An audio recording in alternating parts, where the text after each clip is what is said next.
kunja bihari.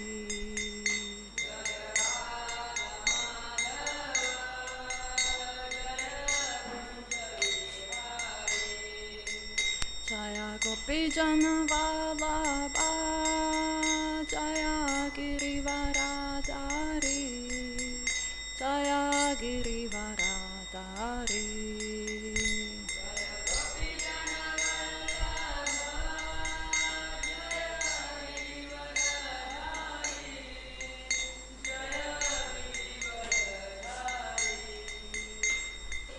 Yashodanandana Vraja Jana Ranjana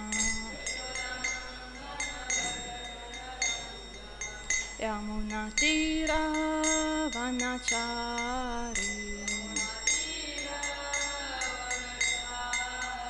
Jaya Radha Madhava Jaya Kunja Bihari.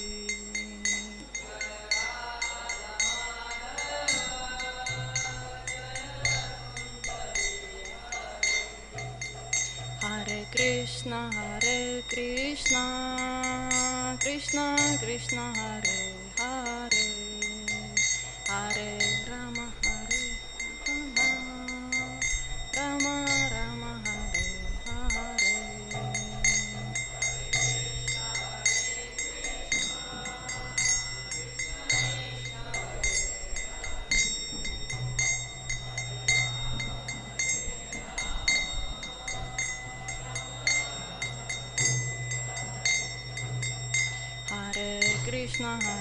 Krishna, Krishna Krishna, Hare Hare, Hare Rama, Hare Rama, Rama Rama, Hare Hare.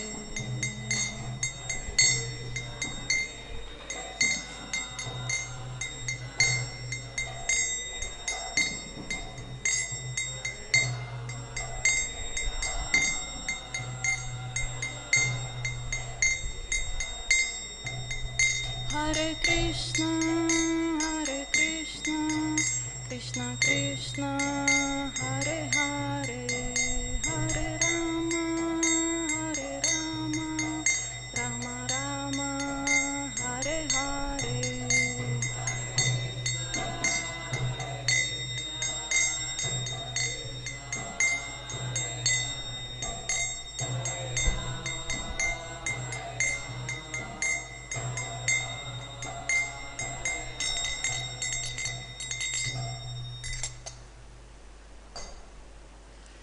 Shri Radha Madhava ki jai, Ashta Sakis, Shriman Mahaprabhu ki jai, Giri Govardhan ki jai, Nrsimhadev Bhagavan ki jai, Panchatattva ki jai, Srila Prabhupada ki jai. Om Namo Bhagavate Vasudevaya. Om Namo Bhagavate Vasudevaya. Om Namo Bhagavate Vasudevaya. Narayanam namaskritya naram caiva narottamam devim sarasvatim vyasam tato jayamudiraet nashta prayeshva bhadreshu nityam bhagavata sevaya bhagavati uttama shloke bhaktir bhavati naistiki. We are reading from Srimad Bhagavatam, First Canto, Chapter 17, verse 28.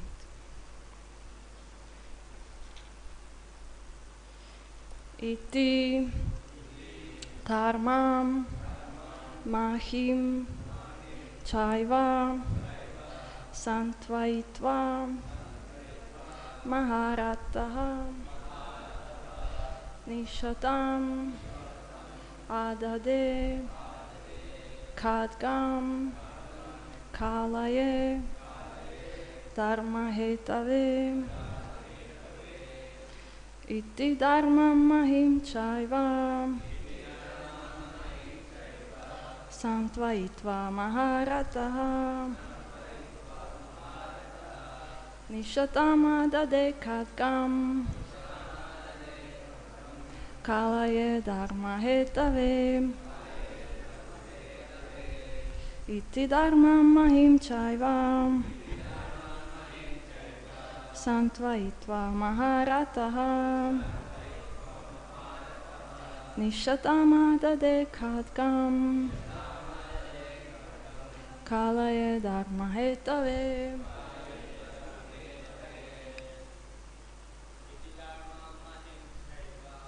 Iti dharmam mahīm caiva sāntvayitvā mahā-rathaḥ niśātam ādade khaḍgam kalaye dharma-hetave. Iti dharmam mahīm caiva sāntvayitvā mahā-rathaḥ niśātam ādade khaḍgam kalaye dharma-hetave.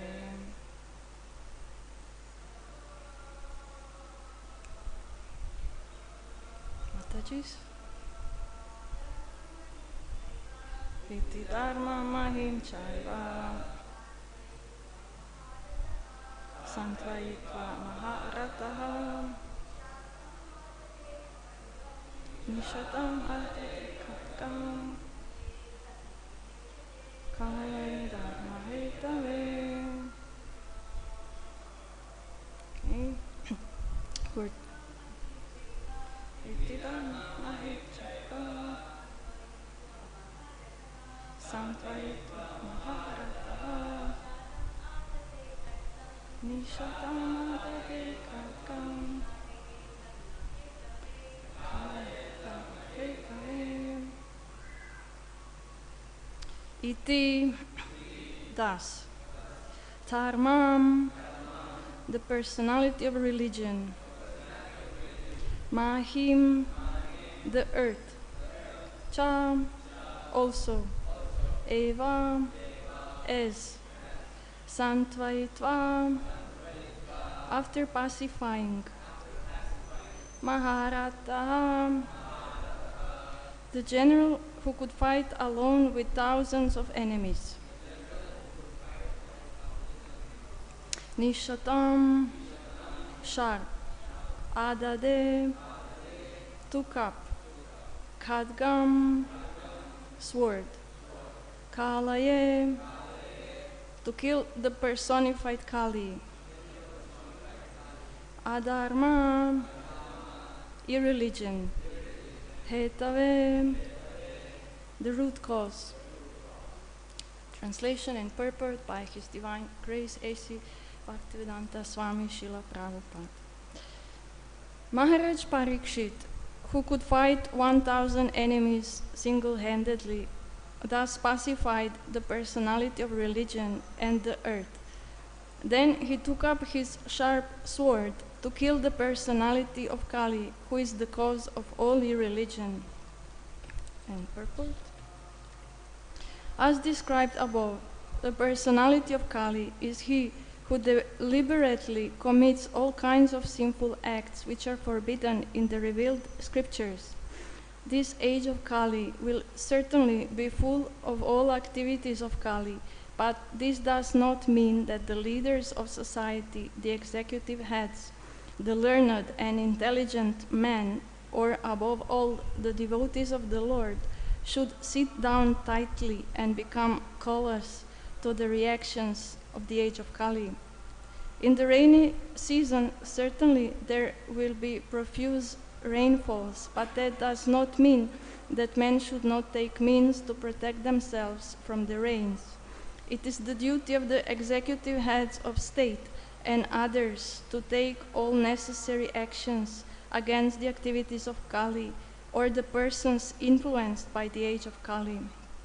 And Mahārāja Parīkṣit is the ideal executive head of the state, for at once he was ready to kill the personality of Kali with his sharp sword.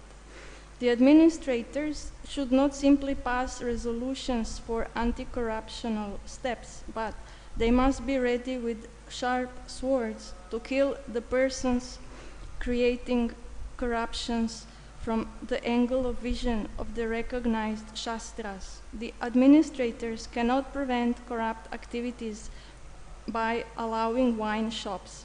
They must at once close all shops of intoxicating drugs and wine and force punishment, even by death, for those who indulge in habits of intoxication of all description.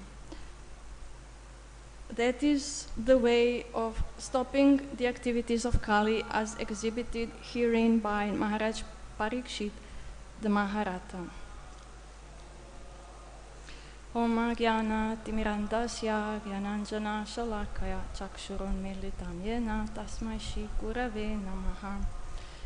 Shri Chaitanya Manobhishtam Stapitam Yena Bhutale Svayam Rupa Kadamayam Dadati Svapadantikam Mukam Karoti Vachalam Pangum Langayate Girim Yat Kripata Maham Bande Shri Gurum Dinataranam Namam Vishnu Padaya Krishna Preshtaya Bhutale Srimate Bhaktivedanta Swaminiti Namine Namaste Saraswate Deve Gauravani Pracharine Nirvishesha Shunyavadi Paschatya Deshatarine Panchakalpa Tarubhyascha Kripa Sindhubhya Eva Cha Patitanam Pavanebhyo Vaishnavebhyo Namo Namaha.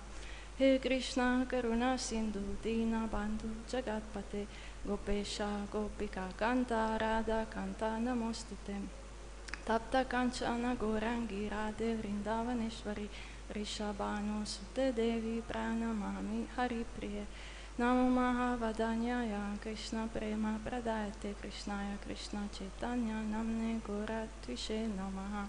Jai Shri Krishna Chaitanya Prabhu Nityananda Shri Advaita Gadadara Shivasati Gora Bhaktarinda. Hare Krishna Krishna Krishna Hare Hare Hare Rama Rama Rama Hare Hare. So, ahimsa paramo dharma means non-violence is the highest dharma. No, wait, that's not our philosophy. I'm just checking to see your reaction. This is the first phrase in Sanskrit I heard when I was not yet a devotee, but I was learning yoga in a yoga studio where they teach asanas, and along with asanas they teach also some of the yoga philosophy coming from Vedas. And in that context, it is explained, not that they teach that yoga is a religion, but they teach that there are principles of yoga, and that one of the principles of yoga is being vegetarianism. So that then they tell you, so if you do yoga asanas, then it's also good for you to be a vegetarian. And then this Sanskrit phrase is used to explain. So how did it happen that this most of the world is so much familiar with this principle of ahimsa? This is because Mahatma Gandhi popularized it.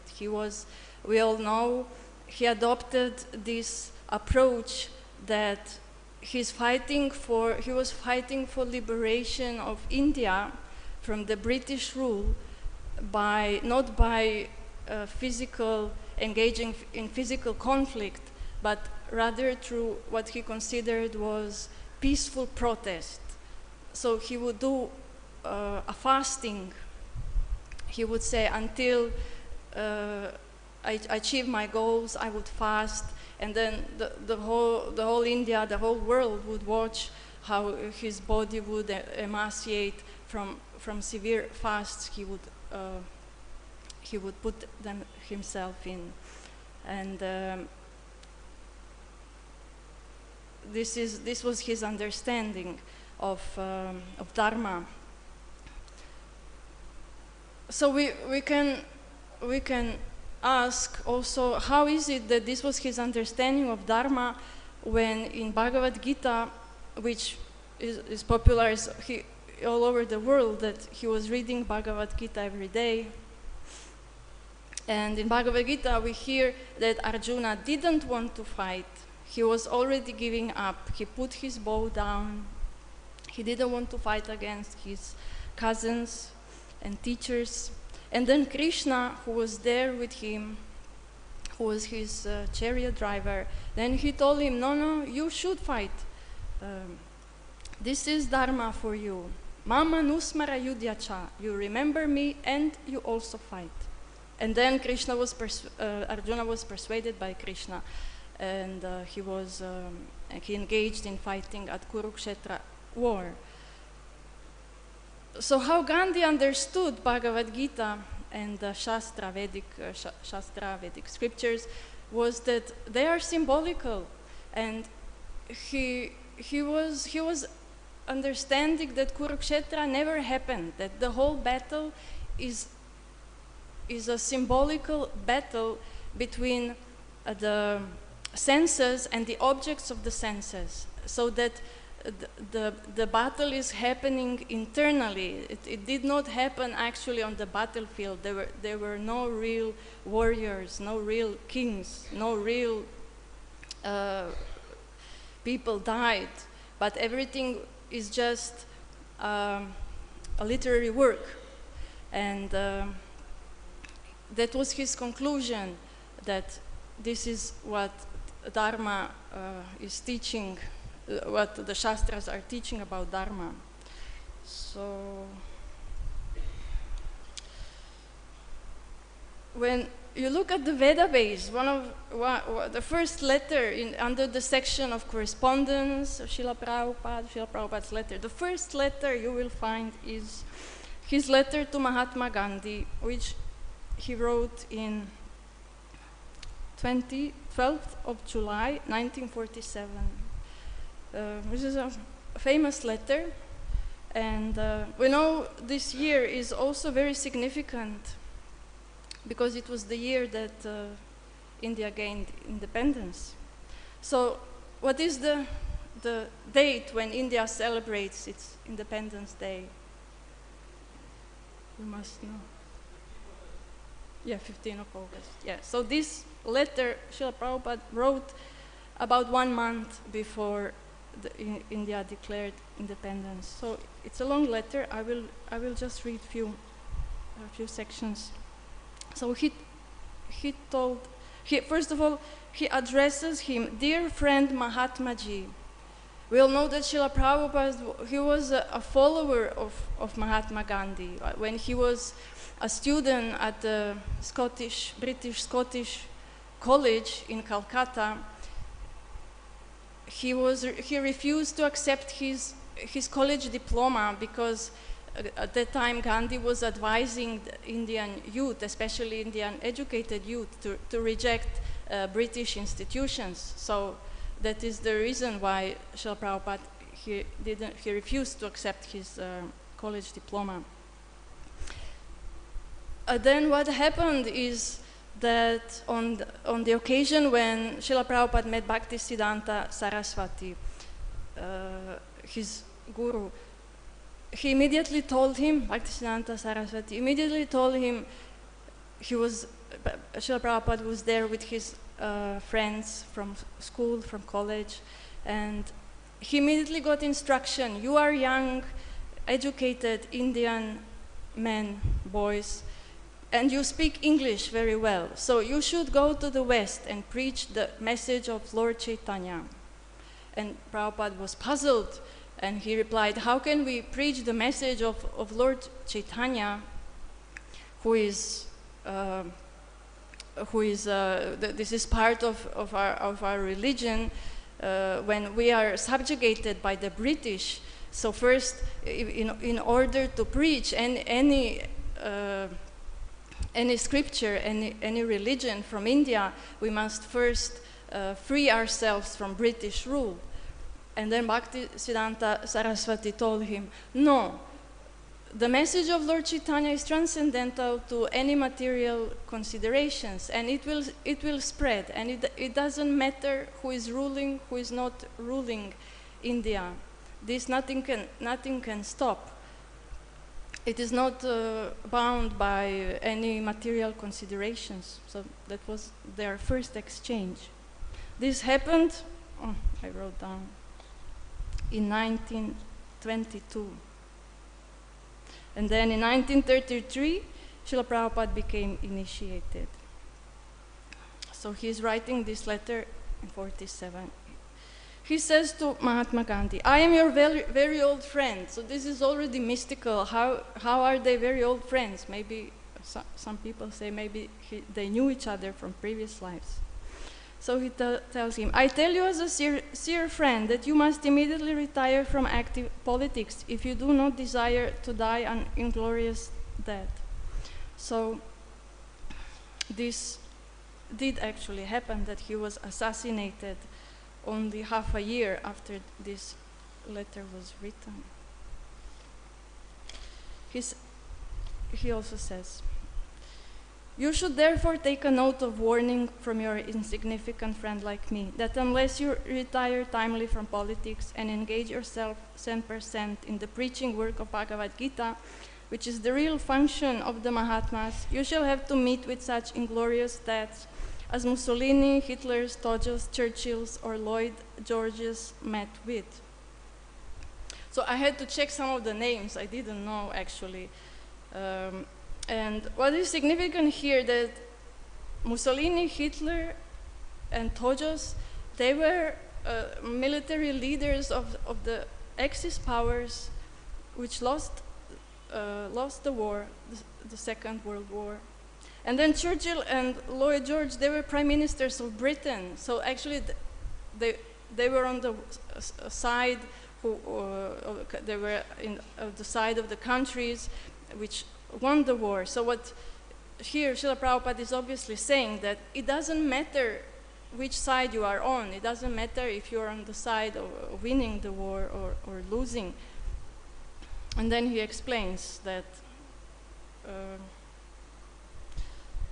you can very easily understand as to how some of your political enemies in the garb of friends, both Indian and English, have deliberately cheated you and have broken your heart by doing the same mischief for which you have struggled so hard for so many years. So we know that he was, his political movement was, he was also a friend with Nehru, and he was the first president of India. And while Gandhi, he wanted that Indians and Muslims, they stay together in one country. The other, his friends, which betrayed him, we know that they wanted that partition happens, where India is separated from Pakistan. At that time, it's separated from East Pakistan and West Pakistan. And then later, West Pakistan fought the war and declared independence and is today known as Bangladesh. So Gandhi was fighting very strongly that this partition doesn't happen. Prabhupada says, you wanted chiefly Hindu-Muslim unity in India, and they have tactfully managed to undo your work by creation of the Pakistan and India separately. You wanted freedom from India, but they have given permanent dependence of India. You wanted to do something for the upliftment of the position of the Bangis. So he was fighting for these lower castes, untouchable people, to have some dignity in their new state. But then Prabhupada continues, but they are still rotting as Bangis, even though you are living in the Bangi colony. So at that time he was living there. You are all there, they are all there for illusions, and when these things will be presented to you as they are, you must consider them as God sent. So Prabhupada doesn't say that your aspirations, political aspirations, were so noble, but people betrayed you. No, he was saying you should understand that you were in illusion all the time. God has favored you by dissipating the illusion you were hovering in. And by the same illusion you were, nursing those ideas as truth. Gandhi published a book, Experiments with Truth. So this is what Srila Prabhupada is referring to here. You must know that you are in the relative world which is created by the which is called by the sages as Dvaita, dual, and nothing is absolute here. So what he's saying to him, by your experiments with truth, it's not possible to find out anything about absolute truth, because in material world, all the truth here is relative truth. And he tells him, your ahimsa is always followed by himsa, as the light is followed by darkness, or the father is followed by the son. Nothing is absolute truth in this dual world. You did not know this, neither you ever cared to know this from the right sources. Therefore, all your attempts to create unity were followed by this unity, and ahimsa was followed by himsa, which is a prediction because of what happened. This letter is very much predicting what will happen to Gandhi. Then he tells him, it's better late than never. You must know now something about the absolute truth. The truth with which you have been experimenting so long is relative. Relative truths are creations of the Devi Maya, qualified by the three modes of nature. They are all insurmountable, as is explained in Bhagavad Gita. The absolute truth is the absolute Godhead. Then he quotes the verse, Tadvidi pranipatena, pariprashnena sevaya upadekshanti tad gyanam gyanena statvadarshinaha. He said, you have invented so many things in the course of experimenting with relative truths. You might have easily avoided them if you had approached the Guru as above mentioned. And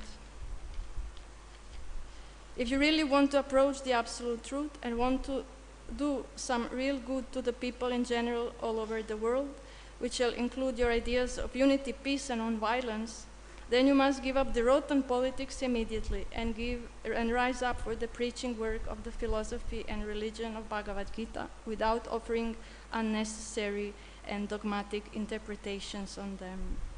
So he calls his interpretations of Bhagavad Gita unnecessary and dogmatic. And because he didn't accept anybody as his guru, it was not possible for him to understand Bhagavad Gita properly.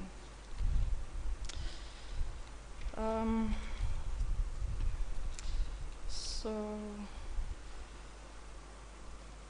there are many, I hear sometimes many devotees in their preaching efforts, at least in Europe where I'm from, so I'm following some preaching efforts there. So sometimes devotees who are preachers, they have this idea, they try to promote these ideas that we should have a king again. Our country, let's organize our country to become a monarchy, and let's have a king, and let's give up this democracy, because democracy is allowing so many sinful activities, and we should have somebody who is willing and able to prohibit all the sinful activities. And I'm surprised when they speak like this, because I'm quite convinced that they do not know history very well. So we may think that a monarchy is a perfect solution for practicing a religion, because a monarch has absolute power, so whatever he says is the law and must be obeyed. And if he adopts a religion and promotes this religion, then the religion becomes the law, and whoever does not follow religion is persecuted by the king and punished. Just like here, Mahārāja Parīkṣit, he wanted to punish personality of Kali because he was personification of irreligion. So we might think, well, this is perfect. We just have a king, and then if we don't obey dharma, if we don't obey religious rule, he's punishing us. This sounds like a good solution. What can go wrong? And as it turns out, in history has shown us everything can go wrong. So many things. Anything that could go wrong went wrong. And I want to give just two examples. One is of the English King Henry VIII, who lived in medieval times, and he had a problem that he didn't like his wives, so he executed them. And in medieval times, executions were public, so one after another he would arrest his wife and then set some kind of fake trial where they were accused of some impossible things, and then he would execute them publicly. He had some of his guards, soldiers, cut their heads with the sword in a public place while everybody were watching. We can say, okay, but how was he allowed to do that? Why nobody stopped him? So with monarchy, we see that whoever is a king, whoever is a monarch, he has absolute power, and nobody is allowed to question his decisions. And he usually uses some scripture and some religion to justify this position. And then he says, nobody can question my authority because I am representing I am communicating this religion, so that is why I am above any rules. I give the rules. And also we can understand that all those people who might object these executions, they were afraid that if I say something to protect his wives, then I might be next. So this is one example of what can happen, how monarchy can go wrong. Another example is crusades. This is actually an example that Srila Prabhupada is also mentioning often. In also medieval Europe, there was a pope, and he had his country, his reign, also his soldiers, and all the other kings in Europe were appointed by him. So he had quite some political power as well. So the idea of this pope, not just one pope, many popes, was that our religion is Christianity, and we follow the Bible, and the Bible is most of the, especially New Testament, it happened in Jerusalem and Judea. So this is a holy place for us. It is a holy land, and therefore we must go there and we must occupy that land and that city, so that our pious Christians can go there on a pilgrimage. So they founded an order of monarchs, which were called Templars, and for quite few centuries, their mission was to go to the Holy Land and fight infidels who were at that time occupying Jerusalem, so that the Jerusalem can be part of the Christian world. And these campaigns happened not once, not twice, but 11 times, and so many people unfortunately died in this process.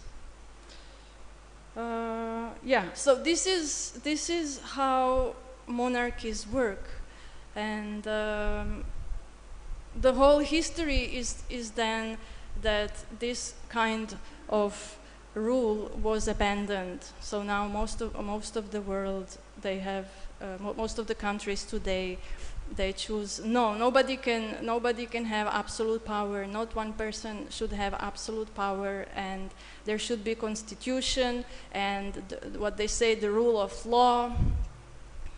so that not a single person can be above this law. And the laws are decided by a group of lawyers.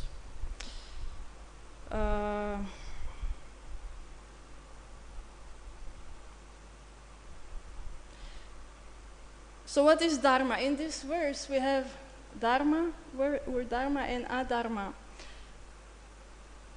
It's most talked about word, for sure, in Mahabharata. And when Prabhupada was asked what is dharma, there are many translations. Usually dharma is translated as occupation or sometimes religion. So one of the translation is a law, and Prabhupada he would often say dharma means the law. And he would quote this verse from 6th canto. Dharmam tu sakshat bhagavat pranitam navai vidur rishayo napi deva. That real religious principles are enacted by the Supreme Personality of Godhead. Although fully situated in the mode of goodness, even the great rishis and who occupy the topmost planets cannot ascertain the real religious principles. So not even these great rishis can properly understand on their own what is the law of God, what to speak about atheistic lawyers in the Kali Yuga. So this was his definition that he would mostly give. Dharma, that which is, it's a religious system which is given by God. Vedic injunction means dharma is law given by God. And the purpose of life is to understand God in Vedic system. So Varnashrama is taking Vedas as their law. And the king in a Varnashram system, he is protecting these Vedas, the law. So it means that whatever is prohibited in the Vedas is also prohibited by the king. And whatever is encouraged by the Vedas is also encouraged by the king. That is how Varnashram works. So what is interesting about Varnashram is that it became a controversy in our society. We seem to disagree about how we practice Varnashram, whether we practice, how is it practical, is it possible? And one of the seems like one of the obstacles is that in a Varnashram system, people who are practicing Vedic Dharma, they are checked by authorities, by the kings. So, for example, if you are not following the rules of which Vedas prescribe, then you are punished, and then you are either corrected or you are excluded from society.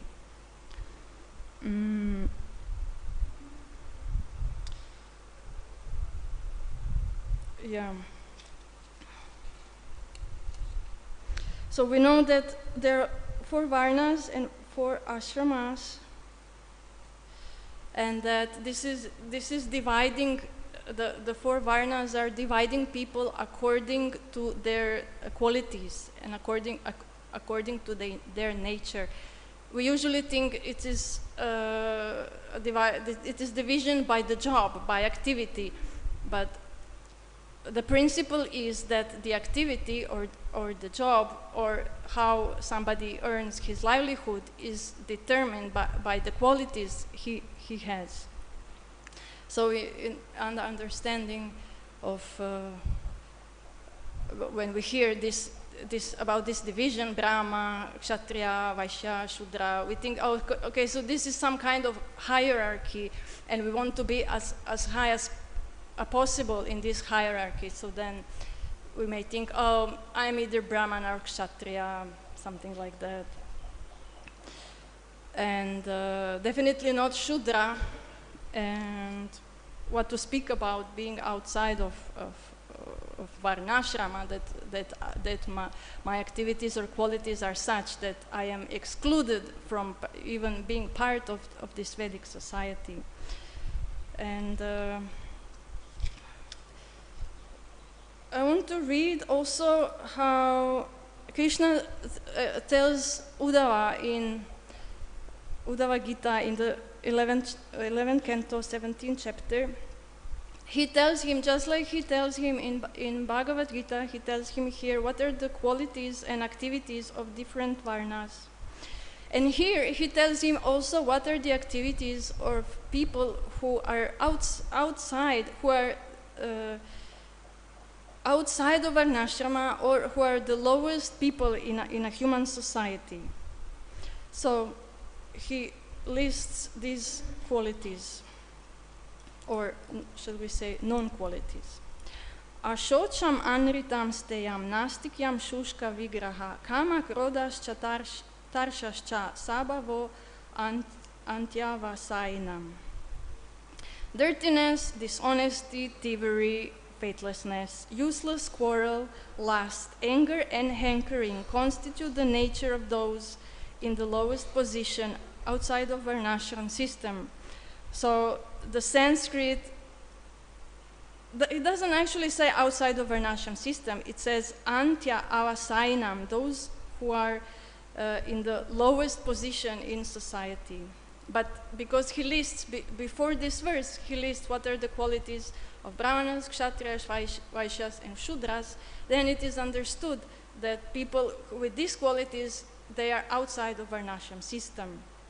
So we may check ourselves according to this list to see if we find some of these qualities in us. For example, hankering. Hankering means that you want something you don't have and you get obsessed that you want to get it. Useless quarrel, for absolutely no reason, but you know, you have to fight and prove you are right and the other person is wrong. Then lust, then anger, dirtiness, who is clean, who is absolutely clean. Dishonesty means trying to cheat somebody, thievery, stealing, faithlessness, having no faith in the Vedas. So that is why these people are excluded, because they cannot follow the rules of the Veda because they have no faith in the Veda. So we see these qualities, they are the biggest obstacles for us as a society to organize ourselves in a varnashram dharma. Actually, it's not that people usually say we just need a strong leader, but there are many strong leaders. It's not, and they are also very merciful. These strong leaders, they are not punishing us. They are trying to encourage us as much as possible, our leaders. Not that they are punishing us if we are not able to follow some of the regulative principles, that we are excluded from society. We see that this never happens or rarely happens. So this is the problem, that our qualities are qualities of persons who are still very much influenced by the material culture, which was where most of us came from. And so I just want to also let me read qualities of Shudra, because we think, oh, I'm definitely not a Shudra, because that's the lowest position. But within the Varnashrama, a Shudra is actually a quite noble person. I mean, much higher than those persons who are outside of Varnashram. So he says, Krishna says, Tejo Balam, oh no, this is for Kshatriyas. Shudra. Shushrushanam dvija gavam devanam chapi amayaya tatra labdena santosha Shudra prakritayastvi mahā. Service without duplicity to the brahmanas, cows, demigods, and other worshipable personalities. And complete satisfaction with whatever is obtained in such service. So just like we see people outside of Varnashram, they are hankering for things that they don't have. But Shudra is qualified with what he has. So he's already, we see, he's already higher than somebody outside of Varnashram. So, so these are the natural qualities of Shudras. So it says service, and service is activity, and complete satisfaction, this is a quality. And what else I wanted to mention? Okay, I can read also qualities of Kshatriya and Brahmana. Kshatriya, oh no, I should read Vaishya also. Astikyam dana niśātam adambo brahma sevanam atushtir atopa chayair Vaishya prakritayastvi mahā. Faith in Vedic civilization. So obviously everybody who is taking part in Varnashrama has faith in Vedic civilization. That is the reason why he's able to follow Vedas as the law. Dedication to charity, freedom from hypocrisy, service to the brahmanas, and perpetually desiring to accumulate more money are the natural qualities of the Vaishyas. So some of these descriptions are activities, like desiring to accumulate more money and charity, and some are qualities, like faith in Vedic civilization and freedom from hypocrisy. And then service to brahmanas is also an activity. Okay, then for Kshatriyas, Tejo balam driti shauryam titik shaudaryam udyamaha staryam brahmanyam aishvaryam kshatra prakritayastvi mahā. Dynamic power, bodily strength, determination, heroism, tolerance, generosity, great endeavor, steadiness, devotion to the brahmanas, and leadership are the natural qualities of the Kshatriyas. Again, we see some are qualities, some are actually activities. Dynamic power and bodily strength and determination and heroism and tolerance and generosity. These are all qualities. And then great endeavor, that's activity. Then steadiness is again a quality. And devotion to the brahmanas, that's a quality. And leadership is activity.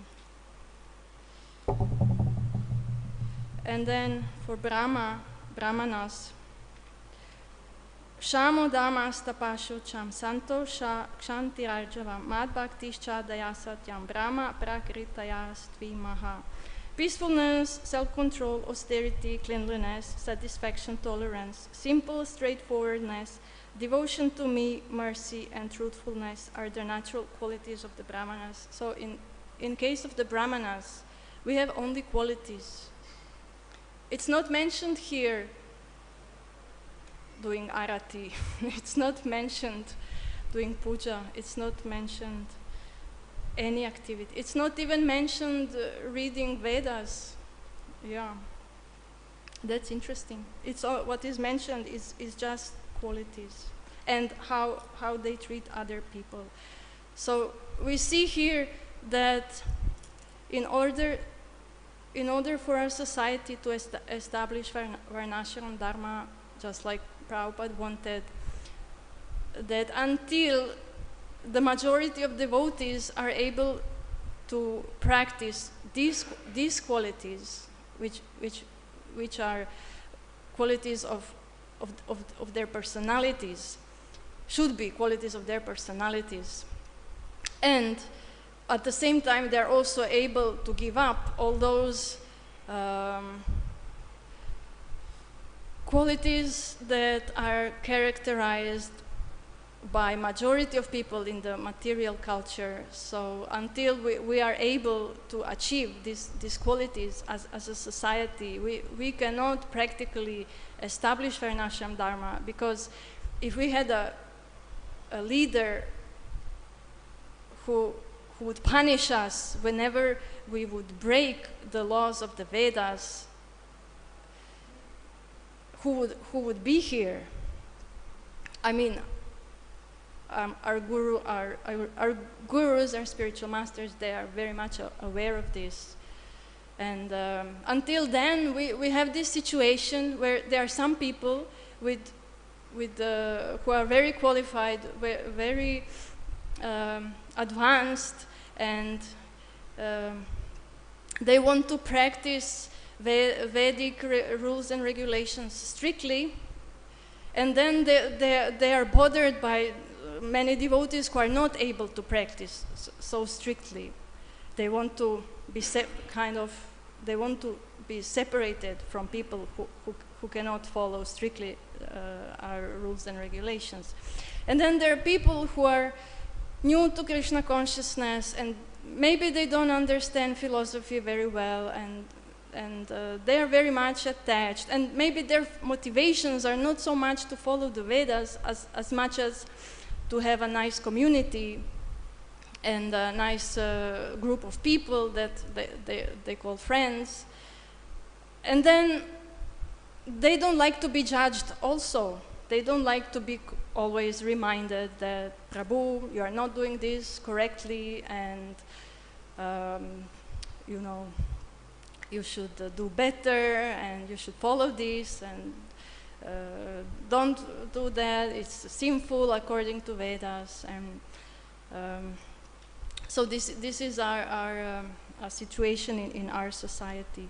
So Prabhupada, he was very optimistic, actually. He was, we see from this letter to Mahatma Gandhi that he was able to predict what will happen in the future. And so he was also encouraging devotees to organize themselves in a self-sustainable communities outside of cities where food is produced, cows are kept. So obviously, if he had this plan for our society, then it's possible, it's doable.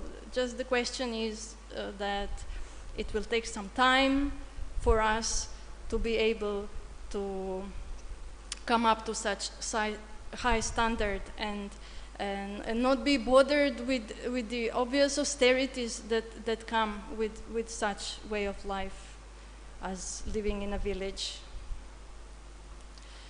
Okay, I can stop here and have some questions. Yes, Mata?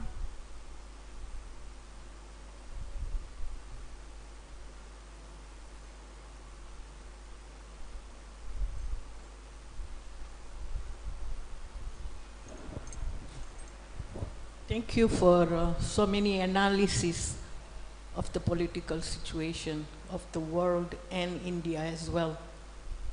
Great, thank you. I just wanted to mention to you that the last 6,000 years was under deception of the Christianity, and you're going to very soon find out. Even the Bible was hidden. This is not the real Bible. So all is coming out, the truth will be coming out. So the last 6,000 years was under demoniac rule, wasn't real Christianity. And regarding Deva Varnashram, in fact, sorry, I just need to go back again. You're talking about different rules and governance system. We are in the middle of transition right now, and they're talking about law of one. So it's going to be implemented globally. So you may want to check it out. It's called Law of One. Most likely it's based on, similar to morality, based on Manu Samhita to some extent. So and it is going back to 1776 Constitution globally. And the good news is, just like I was kind of very disappointed for years that Srila Prabhupada worked so hard to write letters to so many political leaders. Is there anybody following up on those letters to counsel them, preach to them, consult with them? So finally, the good news is there is a devotee in New York. He was appointed in one of the advisory committee for the president of the USA. His name is Lochananda Prabhu. He is Prabhupada disciple. And there is a Gurukuli in Hawaii was also requested to be part of policy making, religious policy making. And I'm sure there are others. If you know, let me know. And regarding Deva Varnashram, what you described is regular Varnashram. Yeah, you described the rules of regular Varnashram. But Srila Prabhupada and Bhakti Vinod Thakur wanted Deva Varnashram. And I've studied the subject over the years. And with the help of senior devotees, I want to share with you that if you understand the system and explanation from Bhakti Raghav Maharaj, Bhakti Vikas Maharaj, that actually there is already Deva Varnashram system existing within our communities. Wherever there is Krishna worship, there is already Deva Varnashram system. It's a question of training your vision to recognize it. Just like a mechanic can understand the car system well, a doctor can understand the body. So similarly, if you want to actually see Deva Varnashram in action, if you understand the principles of Deva Varnashram, then you will see it's already here. Of course, the work that needs doing is Srila Prabhupada wanted Varnashram college in every center, so we can train the newcomers according to their natures. So thank you very much. I beg your pardon if I am offensive in any way. Okay, so that was a comment. Okay, another. It was a comment. Yes. 3, 4 comments, right? Do you want to respond? No, I thought, because it's a comment, I don't need to respond, but yeah.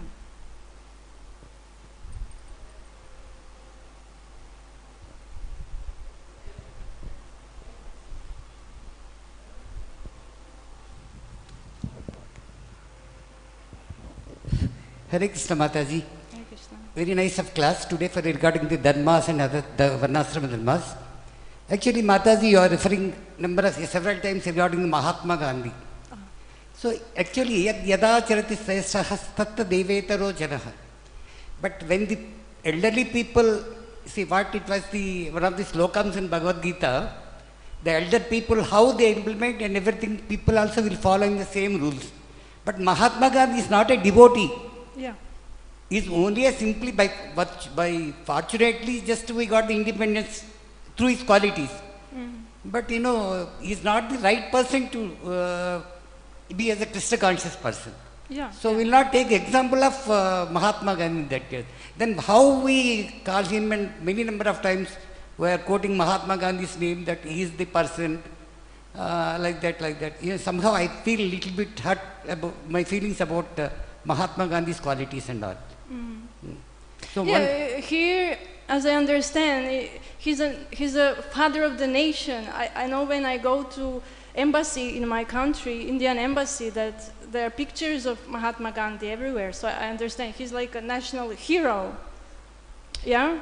How father of nation, Mataji? He must have some qualities regarding the father of nation.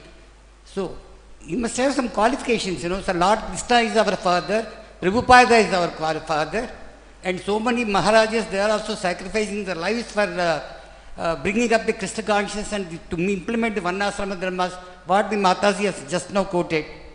But there is no question of other people who are referring the people. Yes, the ruler, the monarch should be a devotee, yes. This is Varnashram system, that's the... Correct, the he must be purport, devotee. yes. See, almost when he become a devotee, he always definitely will apply the Varnashrama dharma. Yeah, Mataji? Yes. So anyway, thank you very much for nice of it. Okay, thank you. I have to end here. Srimad Bhagavatam ki jai, Srila Prabhupada ki jai, Gora Premanande, Hari Hari Bol.